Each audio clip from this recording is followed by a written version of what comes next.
You know, Lauren's the only reason this family stays together, Evelyn said, her voice sharp and certain as she passed the mashed potatoes across the table. I glanced up from my plate, biting back the retort forming on my lips. Across the table, Lauren flashed her perfect smile, basking in the praise like it was her birthright. "Mom, that's not true," David said quietly, breaking the tension only slightly. "Oh, David," Evelyn scoffed, waving her hand dismissively. "You don't see it because you don't want to. Lauren's always the one keeping the peace, making sure we stay close. Natalie's fine, but she's not as involved." Her words stung, but they didn't surprise me. This had been the narrative for as long as I could remember. Lauren was the glue, the peacemaker, the family's shining star. And me? I was just the dutiful daughter-in-law, always fine, but never enough. My name is Natalie, and I've been married to David for 8 years. From the moment I joined his family, I knew I was stepping into a dynamic where I'd always be second best. Evelyn, my mother-in-law, adored her daughter Lauren with a ferocity that bordered on blindness. Lauren could do no wrong, and I was tolerated. It wasn't that I didn't try. I cooked meals, hosted family gatherings, and stepped in whenever there was a crisis. But no matter what I did, Evelyn's praise always found its way back to Lauren. If I cleaned up after a chaotic family dinner, Evelyn would thank Lauren for organizing the evening. If I resolved a last-minute problem, Evelyn would say, "That's just Lauren's influence, keeping everything in order." At first, I tried to win her approval. I thought if I worked hard enough, she'd see my worth. But as the years went on, I realized that Evelyn's biases weren't about me. They were about her own need to put Lauren on a pedestal. The dinner dragged on, with Evelyn's comments cutting deeper as the evening progressed. "Natalie's always so quiet," she said at one point, smiling at Lauren. "You're the one who brings the energy to this family." I smiled politely, my hands clenched under the table. David gave me a small, apologetic glance, but he didn't say much. He rarely did when it came to his mother's favoritism. By the time dessert was served, I'd retreated into my own thoughts. I didn't need Evelyn's validation, I reminded myself. I'd learned to find strength in my actions, not her words. Still, as I cleared the plates and watched Lauren laugh with Evelyn, a part of me couldn't help but wonder how long it would take for the truth to surface, for Evelyn to see who was really holding this family together. Later that night, as David and I drove home, the silence in the car was thick. He kept glancing at me, probably trying to gauge my mood, but I didn't give him much to work with. Finally, he broke the quiet. "I'm sorry about my mom," he said, his voice low. I let out a small laugh, shaking my head. "Why are you apologizing for something she does every time we see her?" "I don't know," he admitted, gripping the wheel tighter. "I guess I feel like I should say something, but I never know how to make it better." "David, it's not your fault," I said, though the words felt hollow. "Your mom has always made it clear who she thinks holds this family together, and it's not me. Nothing you say is going to change that." He frowned but didn't argue. That was the thing about David. He hated conflict, especially when it came to his mom. When we got home, I went straight to the kitchen and started putting away leftovers from the dinner I'd prepared before we left. Cooking had always been my way of unwinding, a small act of control in a world that often felt chaotic. David leaned against the doorway, watching me. "You know she doesn't mean it, right? She just gets caught up in her idea of Lauren." I turned to face him, the frustration bubbling to the surface. "It's not just about Lauren, David. It's about the fact that no matter what I do, your mom refuses to see it. I work hard for this family. I cook, I clean, I make sure we're all taken care of, and she acts like it doesn't even matter." David sighed, running a hand through his hair. "I know, Natalie. I see it, and I appreciate everything you do." "Then why don't you say something to her?" I asked, my voice sharper than I intended. He hesitated, then shrugged. "Because I don't think she'll listen, and honestly, I don't want to start a fight that won't go anywhere." I shook my head, turning back to the counter. "It's fine," I said, though it was anything but. I don't need her approval. I'll just keep doing what I do, and eventually, the truth will speak for itself. As I cleaned up the kitchen that night, I thought about Evelyn's words and Lauren's smug smile.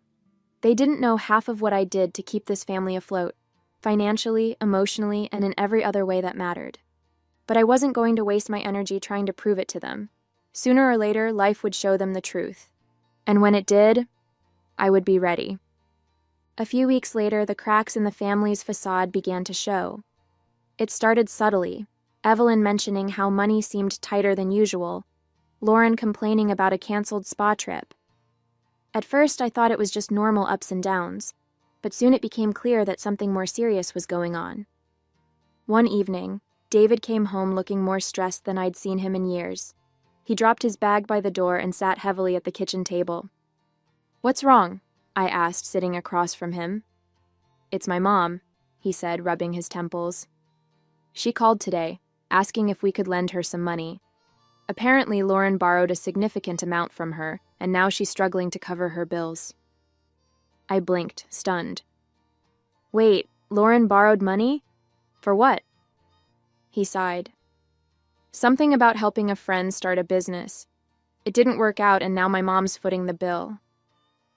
The revelation didn't surprise me. Lauren had always been impulsive, leaping into ventures without thinking them through, confident that someone else would clean up the mess. Usually that someone was Evelyn, who never hesitated to come to Lauren's rescue. "What did you tell her?" I asked. "I told her we'd think about it," David replied. "But Natalie, I know we can't just hand over money like that. Things are tight for us, too." I nodded, already mentally calculating our budget. Between the mortgage, groceries, and the small savings we were trying to build, there wasn't much room for generosity. Over the next few days, Evelyn's requests became more frequent and urgent. She called David almost daily, her tone growing more desperate each time. "David, you know how much I've done for this family," she said during one call, her voice trembling. "If you and Natalie could just help out this once, it would mean so much." David relayed the conversations to me, clearly torn between wanting to help his mom and knowing we couldn't afford to. "What do you think we should do?" he asked one night as we lay in bed. I stared at the ceiling, the weight of the situation pressing down on me. "We can't give her money, David. Not when we're barely managing ourselves. But maybe there's another way to help." "What do you mean?" "I mean," I said slowly, "we step in and start handling things. Quietly. If Evelyn's too proud to admit she's overwhelmed and Lauren's not stepping up, then maybe it's time someone else does." He frowned but didn't argue. "If anyone can figure it out, it's you," he said. As I lay awake that night, I began formulating a plan. Evelyn's blind faith in Lauren had led her to this mess, but I wasn't going to let her spiral further into trouble. Not for her sake, but for the family's. It was time to take action, even if it meant staying in the shadows. The next morning, I sat at the kitchen table with a notebook and a calculator, poring over every detail of our finances. If I was going to step in, I needed to know exactly what we could spare, if anything. David sat across from me, sipping his coffee. "Are you sure about this?" he asked, watching me flip through bank statements. "I'm not going to hand your mom cash," I said firmly, "but if we can restructure some of her bills or find a way to reduce her expenses, it might help. She's in this mess because she won't admit she's struggling, and Lauren isn't going to do anything about it." David sighed, leaning back in his chair. "I hate that it's come to this.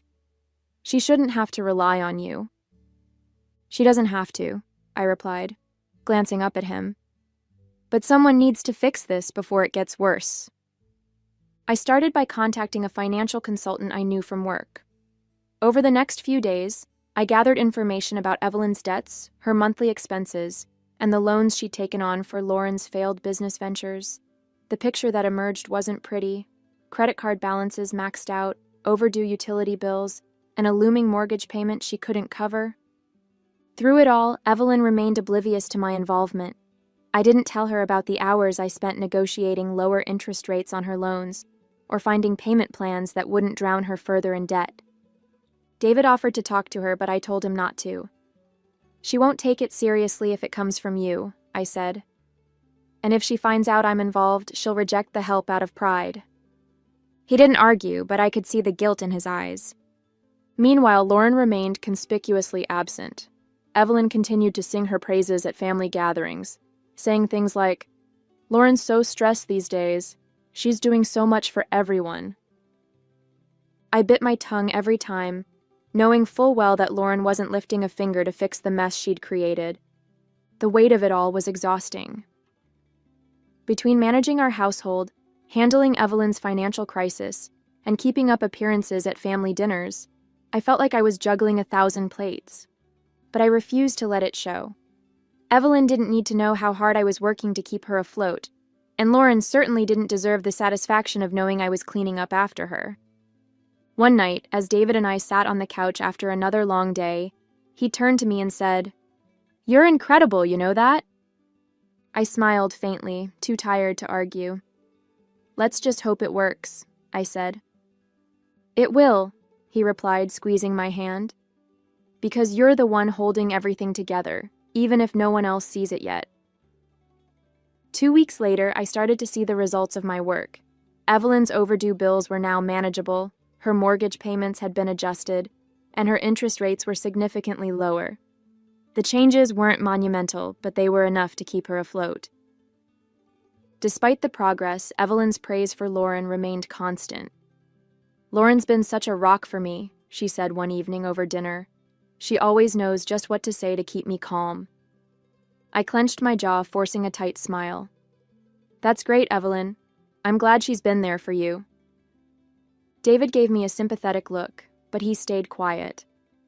It wasn't worth starting a fight, not when Evelyn was so blinded by her perception of Lauren. The final straw came when I overheard a phone call between Evelyn and Lauren.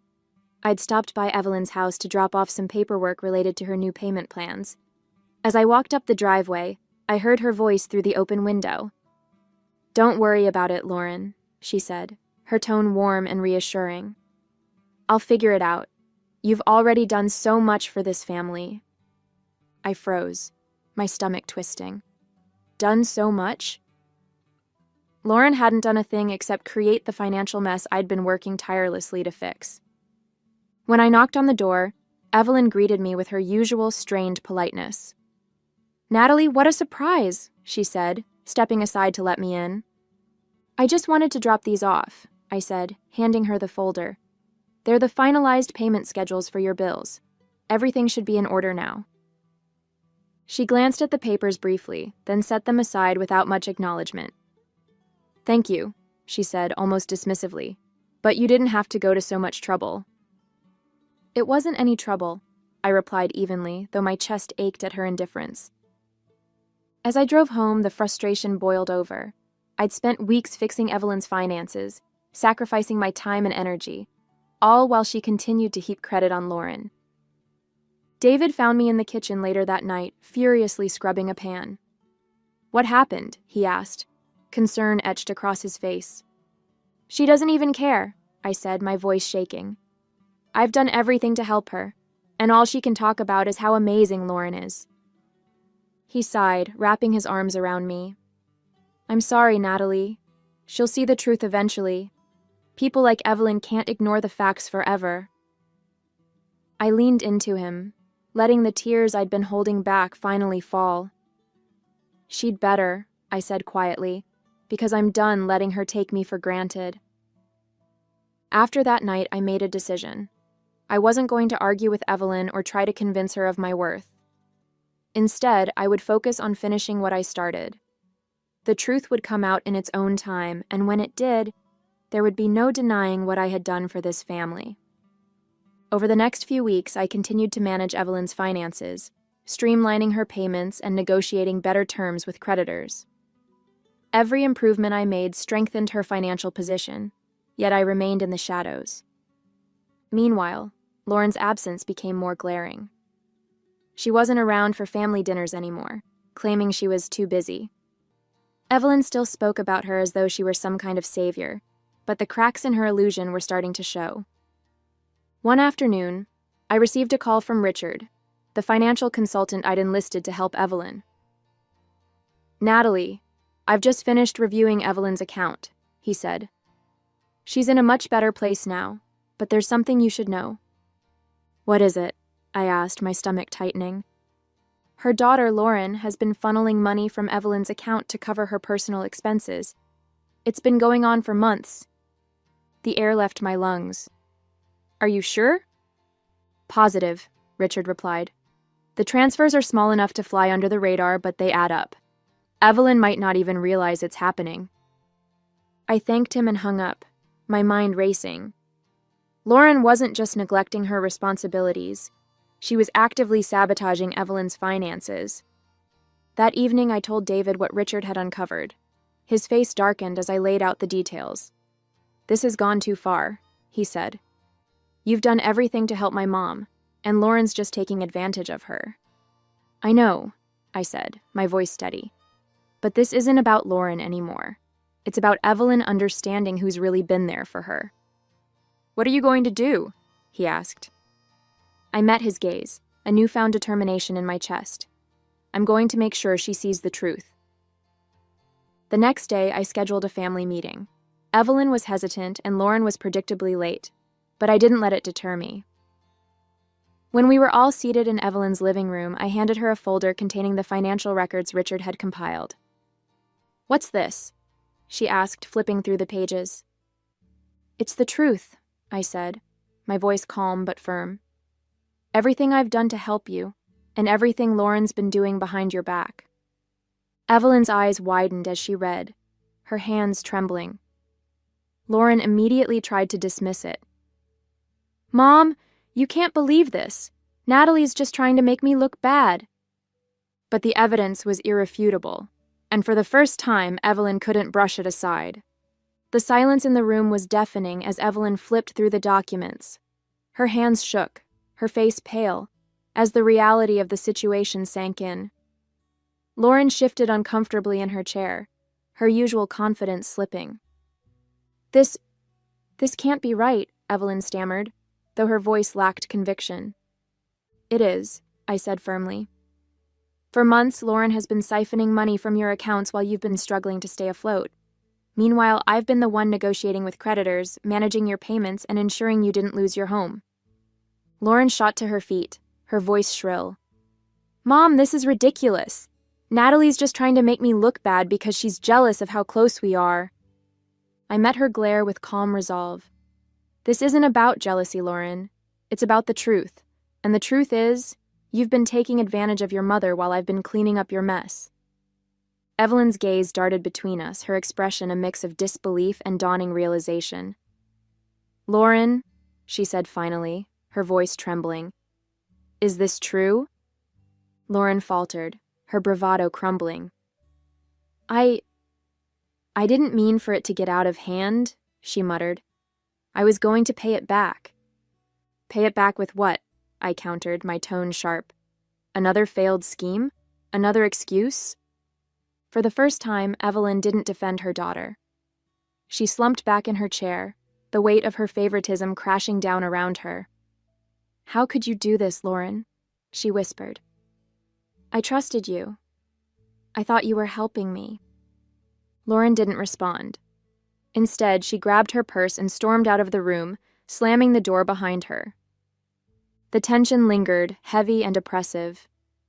Evelyn looked at me, tears welling in her eyes. Natalie, I don't know what to say. You don't have to say anything, I replied, my voice soft but resolute. I didn't do this for thanks or recognition. I did it because it was the right thing to do, for you, for the family. But you need to understand that your blind trust in Lauren nearly cost you everything. She nodded slowly, her tears spilling over. I was so wrong about you, she admitted. I've spent so much time praising Lauren that I didn't see what was right in front of me. You've been the one holding this family together all along. Hearing her say those words felt like a release. For years, I'd carried the weight of her dismissal, trying to prove my worth through actions instead of words. Now, finally, she saw me. Not as an afterthought, but as the person I truly was. David reached over and squeezed my hand. his eyes filled with pride. "You've done more for this family than anyone," he said. "And now they all know it." I smiled faintly, my heart lighter than it had been in years. The truth was out, and for the first time, I felt truly seen. The days following the confrontation were a whirlwind of emotions. Evelyn called several times, her tone softer and more thoughtful than I'd ever heard. At first, I wasn't sure how to respond. Part of me wanted to hold on to the distance I'd maintained for so long, but another part, the part that still cared, wanted to believe she was finally ready to change. One evening, Evelyn asked if we could meet for coffee. "I need to talk to you," she said. "I need to explain. Everything." David encouraged me to go. "She's trying, Natalie," he said. "This is the first time I've ever heard her admit she was wrong about anything." Reluctantly, I agreed. When I arrived at the cafe, Evelyn was already there, nervously stirring her tea. She looked older somehow, the weight of the last few weeks clearly taking a toll. "Thank you for coming," she said as I sat down. I nodded, waiting for her to start. She took a deep breath, her hands trembling slightly. "I don't know how to make this right," she began, "but I need you to know how sorry I am. I've spent so many years putting Lauren on a pedestal, ignoring everyone else, especially you. I thought I was protecting the family by keeping us close, but all I did was push you away." Her words were raw, unpolished, and surprisingly honest. "I didn't expect you to forgive me," she continued, her voice breaking. "But I need you to know that I see you now, Natalie. Everything you've done for this family, it's more than I ever gave you credit for. I don't deserve your kindness, but I'm grateful for it." I sat in silence for a moment, letting her words sink in. "Evelyn," I said finally, "I didn't step in because I wanted gratitude or recognition. I did it because I care about this family, even when it hasn't always felt like I belonged. But hearing you say that, it means more than you know." She nodded, wiping away a tear. "I don't want to be the person I've been," she said. "I want to do better, for you, for David, for everyone." It wasn't a perfect apology, but it felt genuine. And for the first time, I felt like we were on the same page, not as rivals or adversaries, but as two people who wanted the best for the family. Over the next few weeks, Evelyn made small but meaningful changes. She started taking a more active role in her own finances, attending workshops I recommended, and seeking advice from professionals. She also made a point to include me in family conversations, asking for my input, and genuinely listening to what I had to say. Lauren, meanwhile, kept her distance. The fallout from the confrontation had shaken her, and while I didn't expect an apology from her anytime soon, her absence gave the rest of us room to rebuild. For the first time in years, I felt like I wasn't just a guest in my own family. I was a part of it. Over time, the family began to feel less fractured. Evelyn's effort to change wasn't perfect, but it was consistent. She checked in with me regularly, sought my advice on matters she would have once dismissed me from, and even began expressing gratitude for the things I did, something I never thought I'd hear from her.